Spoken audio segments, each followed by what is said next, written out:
क्या आपको भी ओवेरियन सिस्ट की प्रॉब्लम है? बहुत सारे ऐसे पेशेंट्स हैं जिनकी जनरली क्वेरीज आती है कि ओवेरियन सिस्ट की वजह से हमें प्रेगनेंसी प्लान नहीं हो पा रही। क्या कहीं ओवेरियन सिस्ट उसकी वजह तो नहीं है? जी बिल्कुल, आज हम उसी के बारे में डिस्कस करेंगे कि ओवेरियन सिस्ट एग्जैक्टली है क्या और इसकी कितनी टाइप्स होती है और इसका प्रेगनेंसी के साथ हमारा क्या लेना देना जिसकी वजह से हमें प्रेगनेंसी प्लान नहीं हो पाती। सबसे पहले ओवेरियन सिस्ट की अगर बात करें तो ये बेसिकली एक फ्लूइड सा कलेक्शन सी रहती है आपकी ओवरीज की सरफेस के ऊपर जो आपको सिस्ट में कन्वर्ट कर देती है। और ओवेरियन सिस्ट को हम ओवरीज की सिस्ट यानी कि अंडेदानी की रसौली मेजी लैंग्वेज में कहते हैं। अब बहुत सारे ऐसे पेशेंट्स हैं जिनको प्रेगनेंसी का काफी प्रेशर रहता है कि हमें हमारी शादी को साल से ऊपर हो गया है या 2 साल हो गए हैं, प्रेगनेंसी प्लान नहीं हो पा रही। तो वो इंस्टेंट कहाँ जाते हैं? गायनी के पास जाते हैं एलोपैथिक ट्रीटमेंट की तरफ। और वहां पे जाके उनको क्या इंट्रोड्यूस किया जाता है? बताया जाता है कि आपके ओवेरियन में सिस्ट बन गए हैं, ये सिस्ट आपको काफी कॉम्प्लिकेशंस दे रहे हैं, अंदर प्रॉब्लम क्रिएट कर रहे हैं, हमें इसकी सर्जरी करनी पड़ेगी और कभी कभार ओवरीज खराब हो जाती है, हमें ओवरीज भी निकलवानी पड़ेगी।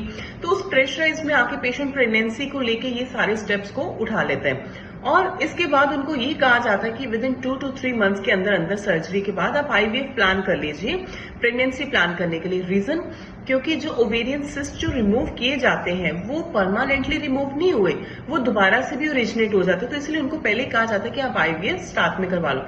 आईवीएफ में भी चला जाता है 2-3 साइकिल्स में लाखों रुपए लगा देता पेशेंट, तो कुछ रिजल्ट्स नहीं मिल पाते, तो वापस पेशेंट निराश हो जाता है। तो मैं आप सबको एक चीज बताना चाहती हूँ कि ओवेरियन सिस्ट यानी कि अंडेदानी की जो प्रोसोलियां हैं उसको हम नेचुरल वे से आयुर्वेदा की हेल्प से उसको डिसॉल्व कर सकते हैं, उसको खत्म कर सकते हैं। और जिसको खत्म करने के साथ साथ हम नेचुरली कंसीविंग में भी जा सकते हैं। वो कैसे? इसमें बहुत सारी आयुर्वेदा में ऐसी मेडिसिन है जो हम पेशेंट्स को देते हैं और दे भी रहे हैं। बहुत सारे अच्छे पेशेंट्स ने रिजल्ट्स भी लिए हैं यहाँ से। और इसी ट्रीटमेंट के ओवेरियन सिस्ट के लेने के साथ साथ हम पेशेंट ने बीचों बीच कंसीव भी कर लिया। क्यों? क्योंकि हम इसमें कोई भी कॉन्ट्रासेप्टिव पिल्स वगैरह नहीं देते कि उसमें ओवेरियन सिस्ट को डिसॉल्व करने के लिए। आयुर्वेदा में इट्सेल्फ बहुत सारी औषधियां हैं कि जो बॉडी के हार्मोनल लेवल को बैलेंस करती है और ओवेरियन सिस्ट को डिसॉल्व यानी कि उसको खत्म करती है। ओवेरियन सिस्ट बहुत टाइप्स की होती है। फंक्शनल सिस्ट है, आपका एंडोमेट्रियल सिस्ट है, डर्मोइड सिस्ट है, किस टाइप्स की सिस्ट और उसको कैसे डिसॉल्व करना है, ये सारी अलग अलग पैथोलॉजिकल सारी कंडीशंस रहती है। नॉर्मल जो फॉलिकुलर सिस्ट रहते हैं, सिंपल सिस्ट रहते हैं, उसमें होता क्या है कि हर महीने आपकी ओवरीज, दोनों साइड्स की ओवरीज राइट और left, number of follicles release करती है और उससे फॉलिकल्स जब वो रिलीज होता है, रप्चर होते हैं, उस रप्चर की फॉर्म में उसमें से कुछ फ्लूइड निकलता है और उसी में से एग्स निकलते हैं और वही एग्स जब सीमन के साथ फ्यूजन होता है और फर्टाइल होता है और कंसीविंग हो जाती है। बट समटाइम्स क्या रहता है कि हार्मोनल लेवल इम्बैलेंस होने की वजह से वो जो सिस्ट यानी कि फॉलिकल्स है वो सिस्ट में कन्वर्ट हो जाते हैं, वो रप्चर नहीं हो पाते, ओवर साइज में चले जाते हैं। बट नेक्स्ट मंथ आने के साथ ही कई बार वो अपने आप डिसॉल्व हो जाते हैं। हाँ, अगर बीचों बीच अगर प्रेगनेंसी ठहर जाती है सिस्ट की कंडीशंस में पेशेंट्स को, तो उस हार्मोनल लेवल की जो बॉडी हमारी लेवल अप में लेकर आती है कि यानी कि प्रेगनेंसी कंसीव होगी तो बहुत सारी बॉडी के हार्मोनल लेवल चेंजेस होते हैं, तो वो जो सिस्ट है वो अपने आप नेचुरली बैलेंस हो जाते हैं, तो कोई भी मेडिसिन लेने की जरूरत नहीं पड़ती। सेकेंड आता है एंडोमेट्रियल सिस्ट, जिसको हम चॉकलेट सिस्ट कहते हैं। इस कंडीशंस में क्या रहता है कि जो आपकी यूट्रस की लाइनिंग है, एंडोमेट्रियम, वो आपकी एक्सटेंड होती जाती है, ओवरीज तक पहुंच जाती है, जिसकी वजह से वहां पे कुछ फ्लूइड सा कलेक्ट हो जाता है और वो आपका चॉकलेट सिस्ट में कन्वर्ट हो जाती है। और इस कंडीशंस में भी वो काफी सॉलिड सिस्ट बन जाती है इसी तरह की कलेक्शन की वजह से, फ्लूइड की वजह से। तो वो भी डोंट वरी, वो भी आपकी नेचुरली मेडिसिन की हेल्प से डिसॉल्व हो जाती है। नंबर 3 आता है हेमरेजिक सिस्ट।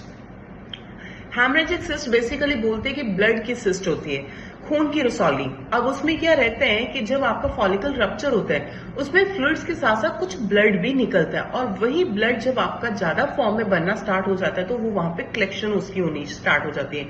जब एक जगह झुंड बना के वो कलेक्ट होके शुरू हो जाता है बनना, तो वो काफी अपनी साइज में बड़ा होता जाता है, तो वो हेमरेजिक सिस्ट में कन्वर्ट हो जाता है। नेक्स्ट है हमारा डर्मोइड सिस्ट। डर्मोइड सिस्ट क्या है कि ओवरीज में कुछ ना अनदर टिश्यूज बनने स्टार्ट हो जाते हैं, जैसे हेयर्स के टिश्यूज, नील्स के टिश्यूज, स्किन के टिश्यूज, तो वो सब चीजों को डर्मोइड सिस्ट में कन्वर्ट कर देता है। तो ये मैंने आपको टाइप्स बताई है कि आपको भी शायद इन्हीं चारों में से कोई ना कोई आपको सिस्ट आपको डिस्टर्ब कर रही है, जो आपको प्रेगनेंसी प्लान नहीं करने दे पा रही।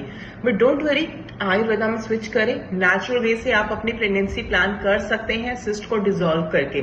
बस आप अपना लाइफस्टाइल अपना साथ में मेंटेन करें, अपनी डाइट हैबिट्स को मेंटेन रखें, heavy exercises, yoga, power yoga, इन सब चीजों को ऐड ऑन करें। ऑलरेडी मैंने यूट्यूब चैनल पे बहुत सारी इस तरह की वीडियोस अपडेट करी हुई कि हमें ड्यूरिंग अपने साइकिल को रेगुलेट करने के लिए, हार्मोनल लेवल को बैलेंस करने के लिए, इवन फर्टिलिटी को बूस्ट करने के लिए हमें कौन कौन से योगासन करने चाहिए।